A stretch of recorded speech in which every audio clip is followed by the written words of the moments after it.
Olá, oitavo ano! Bem-vindos a mais uma aula de Geografia. Eu sou a professora Priscila e nessa aula nós vamos estudar a economia e a política na África no século XXI. O que foi que aconteceu com a África após o momento de descolonização, quando europeus, então, liderança europeia, retornou para os países europeus, os domínios europeus perderam as forças por conta do processo de guerras, pós-guerra que estava acontecendo lá na Europa.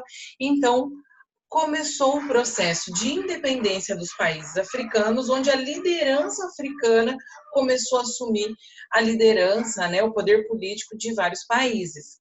Então, muitas guerras civis ocorreram nesse momento, porque quando lembra, a gente já estudou o Tratado de Berlim, quando a Europa dividiu a África de acordo com os seus interesses, sem respeitar a divisão étnica que já acontecia, que era pré-existente na África. Então, etnias rivais ficaram dentro de um mesmo território. E na hora da disputa pelo poder, muitos problemas de ordem não econômica, mas política, muitos problemas aí de guerras civis ocorreram nesse momento. Outra questão também seria a questão do desenvolvimento econômico, dependência dos países mais ricos. Então, se tornaram países independentes, mas dependente economicamente dos países mais ricos. Porém, nesses últimos anos, a África vem despontando economicamente, muitos países estão recebendo investimentos estrangeiros, que estão investindo na sua infraestrutura, na qualificação da mão de obra, e a passos lentos, porém, está acontecendo, a África vem estando cada vez mais conectada com o mundo, nessa questão das transnacionais, essa questão econômica. Certo? A China mesmo, como já estudamos, é um país que tem investido muito na África, muito na infraestrutura, na qualificação da mão de obra, no investimento, na implantação de indústrias, que geram aí alguns empregos, bastante postos de emprego. Então, lentamente, a África caminha para um desenvolvimento econômico mais robusto, certo? Diante de tantos problemas de ordem social e econômica, a África ela tem essa dificuldade de inserção no processo de globalização, por exemplo, porque ainda tem uma população, uma porcentagem grande que mora, que vive no meio rural, uma população agrária. Também tem a questão do baixo poder de consumo, de uma forma geral, fazendo aí, generalizando o continente. Então, essas questões, a infraestrutura ainda muito precária para a instalação de muitas indústrias transnacionais. Então, essas questões vêm causando aí uma certa dificuldade na inserção da África no processo de globalização, mas que pouco a pouco vem sendo sanada. Então, aqui em especial, a África viveu no país, na África do Sul, que hoje é um país emergente, é o único país emergente, e que num continente onde não há países desenvolvidos. Então, a África do Sul, ela se destaca nessa questão, faz parte, inclusive, daquele bloco econômico, BRICS, certo? Brasil, Rússia, Índia, China e África do Sul, e lentamente vem fazendo parte. Mas o que não muda a questão dos indicadores sociais na África do Sul, que continua sendo um país com uma das maiores desigualdades sociais do mundo. Então, isso como uma consequência, como uma herança do período do apartheid, que foi um regime político de segregação racial que predominou na África do Sul entre os anos de 1948 e 1993, ao impor leis que tratavam brancos como uma classe privilegiada, distintas das demais etnias do país, as quais legava tratamento inferior e discriminatório. O regime foi acumulando desgastes internos e rejeição internacional. Nos anos de 1980, na década de 80, o país tornou-se alvo das mais diversas campanhas, restrições como a exclusão dos eventos esportivos, a pressão de líderes políticos mundiais e, finalmente, em 1994, concedeu tratamento igualitário a todos os seus cidadãos, passando então a ser considerado um país democrático. Porém, na teoria, o período do apartheid, ele acabou. Na prática, a população negra, até os dias atuais, continua sendo uma classe sem privilégios, com dificuldade de acesso a ensino superior, com dificuldade de acesso a bons salários, a cargos de chefias, e moram ainda, né, em bairros periféricos. Nesse período do apartheid havia uma questão de segregação, ou seja, de separação, onde brancos e negros não frequentavam os mesmos ambientes, escolas, igrejas, comércio, onde a população negra, inclusive sendo maioria, aproximadamente 80% da população da África do Sul, eles eram removidos dos bairros centrais e eram, então, relocados para bairros periféricos, onde a infraestrutura era precária. Então, foi um período muito difícil, onde mesmo a população branca, sendo aproximadamente apenas 20%, conseguiram aí um domínio do país. Mas, pouco a pouco, essas questões aí, eu acredito que pode vir a ser totalmente resolvida, leva bastante tempo, mas é o que a gente realmente espera, certo? Então, Nelson Mandela se destaca nessa luta. Ele era um líder que não sozinho, tá? Dentre outras personalidades, ele não fez nada sozinho, porém ele se destacou na luta contra o regime do apartheid, na luta contra a igualdade, a favor da igualdade racial.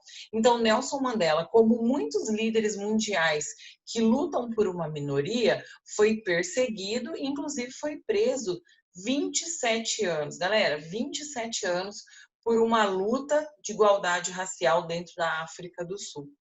Após esses 27 anos, ele então conseguiu acabar com o regime do apartheid e, inclusive, em 1994, se tornou o primeiro presidente negro da África do Sul.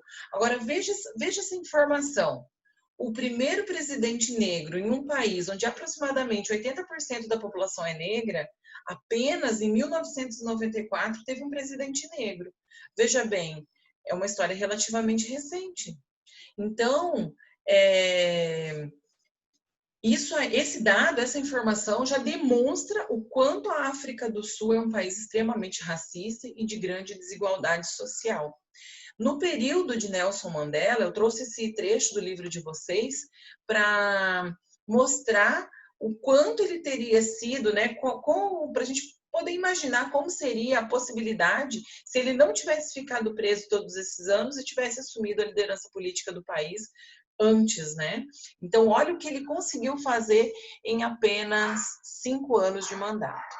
Mais do que o crescimento econômico, a África do Sul se destacou internacionalmente no período do governo Mandela, tanto pelas relações exteriores e o carisma do líder sul-africano, quanto por ter garantido a paz dentro do país. Grande habilidade política e também diplomática é atribuída a Nelson Mandela, principalmente pela capacidade que demonstrou ao dialogar e negociar a contenção dos setores mais exaltados da sociedade sul-africana no período imediatamente pós-apartheid. Com isso, ele é considerado o principal responsável por evitar a repetição de um roteiro comum entre os vizinhos da África do Sul, o da revolta popular contra as elites, em grande parte descendentes de europeus, e posterior guerra civil entre grupos de etnias nativas. Em vez disso, apesar dos problemas socioeconômicos, o país se tornou um caso raro de sucesso na transição de um regime autoritário e excludente para um país politicamente mais livre e inclusivo, com a reconciliação dos diferentes grupos da sociedade em moldes democráticos e pacíficos. Então, realmente, ele foi um grande líder.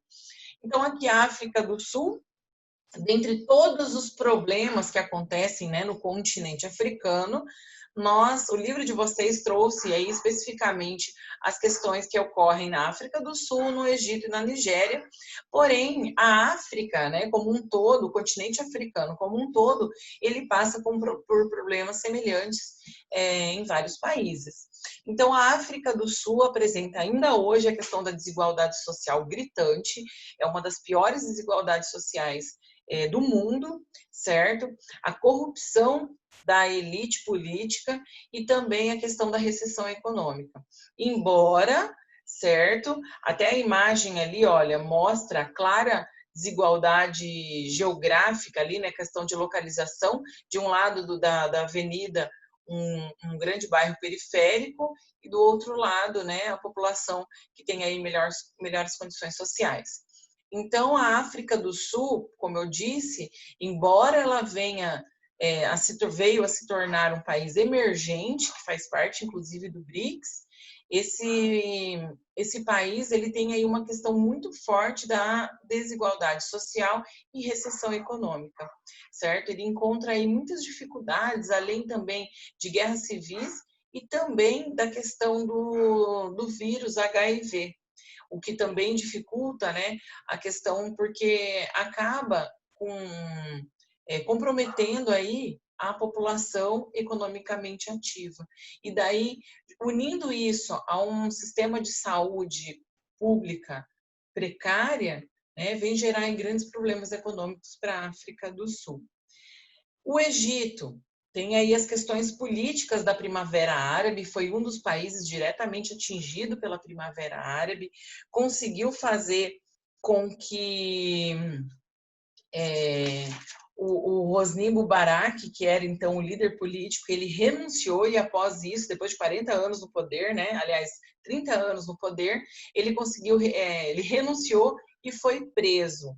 Porém, Mohamed Morsi assumiu o poder, veio com uma visão mais democrática, lutando pela justiça social, só que rapidamente ele encontrou aí uma forte oposição, como eu já disse, né, líderes políticos que lutam pelas minorias encontram sempre forte oposição, e então teve um golpe militar onde o general Sisi, né, o Abdel al-Sisi, ele assumiu o poder e continua ali, né, controlando o Egito de uma maneira severa e autoritária, certo?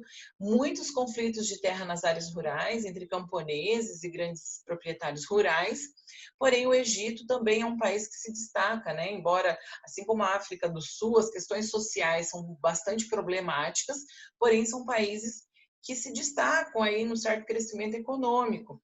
Então, o Egito não é diferente, ele tem um setor industrial com bastante investimento estrangeiro, vem se destacando. O Egito tem a questão da produção agrícola, né, no delta do Rio Nilo. Então, é um país que tem bastante questões também que promovem o desenvolvimento econômico a passos lentos, né, por conta de todos os conflitos que ocorrem, mas vem apresentando aí um desenvolvimento. Já a Nigéria, a questão é a grande dependência econômica que o país tem por ter sua economia baseada na exportação do gás natural e do petróleo. Né? Então, quando tem a queda muito grande no barril do petróleo ou do gás, eles encontram aí a questão da diminuição muito brusca do seu PIB. Então, essa questão dessa dependência econômica torna a Nigéria um país muito instável economicamente. E outra questão, como não é diferente de muitos países africanos, a questão do conflito étnico. Como eu falei para vocês agora há pouco, né? Muitos países africanos passam pelo problema de conflitos étnicos, guerras civis, por conta de etnias africanas, por conta daquela separação realizada no Tratado de Berlim, quando europeus dividiram a África de acordo com seus interesses e etnias rivais ficaram no mesmo território e a disputa pelo poder e todas aquelas questões que eu já falei com vocês.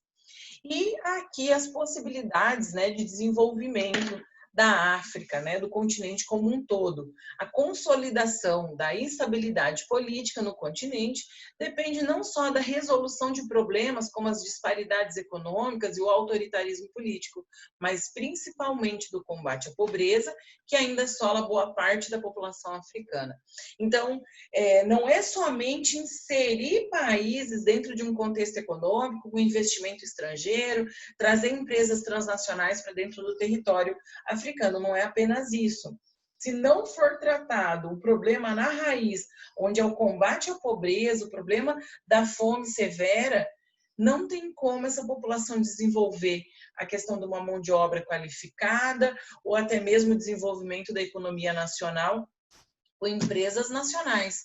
Então, muito é feito pela África na tentativa de um desenvolvimento econômico mais robusto, como o caso da criação de blocos econômicos.